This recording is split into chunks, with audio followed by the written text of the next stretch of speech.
Isang panalo na lang para sa Pacers, pasok na sa NBA Finals. Nadali ni Halidogi sa Game 4. Ang OKC naman ganun din. Nung ginagawa ko tong episode na to, hindi pa nagsisimula yung Game 5 ng OKC at Minnesota.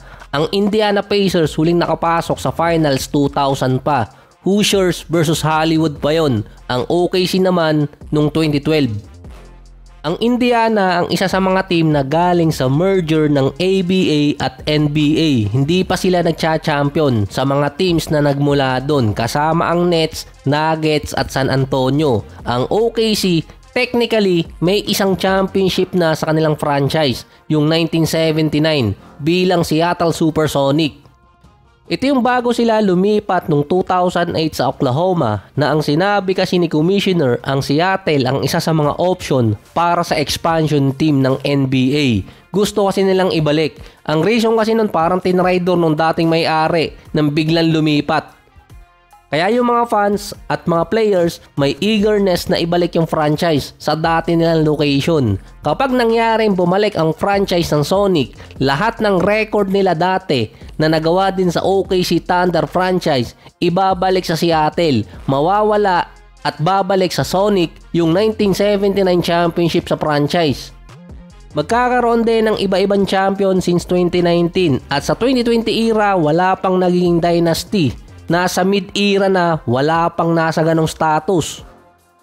Ang team na magkakaroon sana ng Dynasty Nuggets dahil sa build nila na yung lineup galing sa mga draft picks ang mga core player. Yung ikalawang susunod sana, Boston Celtics, kaso nga hindi pa rin natuloy. Sila kasi yung pinaka-consistent sa mga nakaraang taon. Parehas lang din ang build nila sa lineup mula sa draft at sa trade. Sa Indiana naman, yung lineup nila galing sa mga teams na itinrade yung young player gaya ni Haliburton at ni Aaron Nesmith. Ang Thunder, ang team na majority ng mga players nila galing sa draft or kaya merong minor addition galing sa trade or free agency. May isang taong buffer pa ang OKC.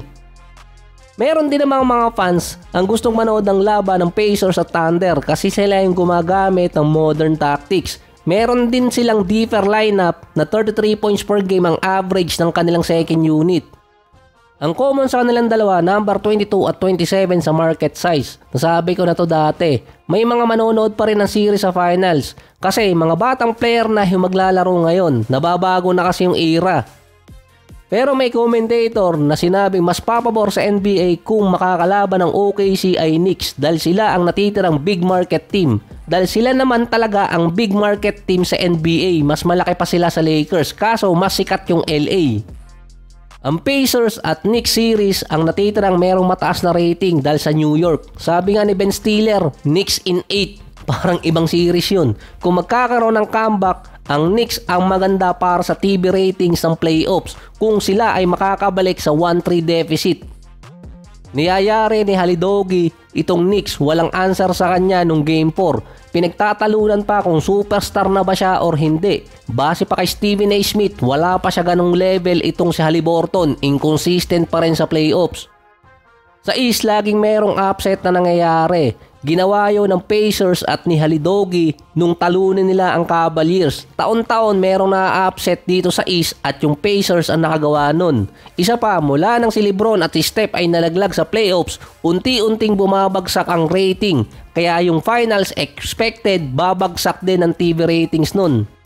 Based din sa mga thread online, ang Pacers versus Thunder series sa finals ang magiging lowest sa history pagdating sa TV ratings. Ang Pacers kasi may steady fan base. Ang OKC meron din naman, lalo na noong time ni na KD. Pero ngayon parang hindi big deal sa NBA kung mababa ang TV ratings dahil secure na sa kanila ang bagong TV deals. Ipapatubad na yon next season.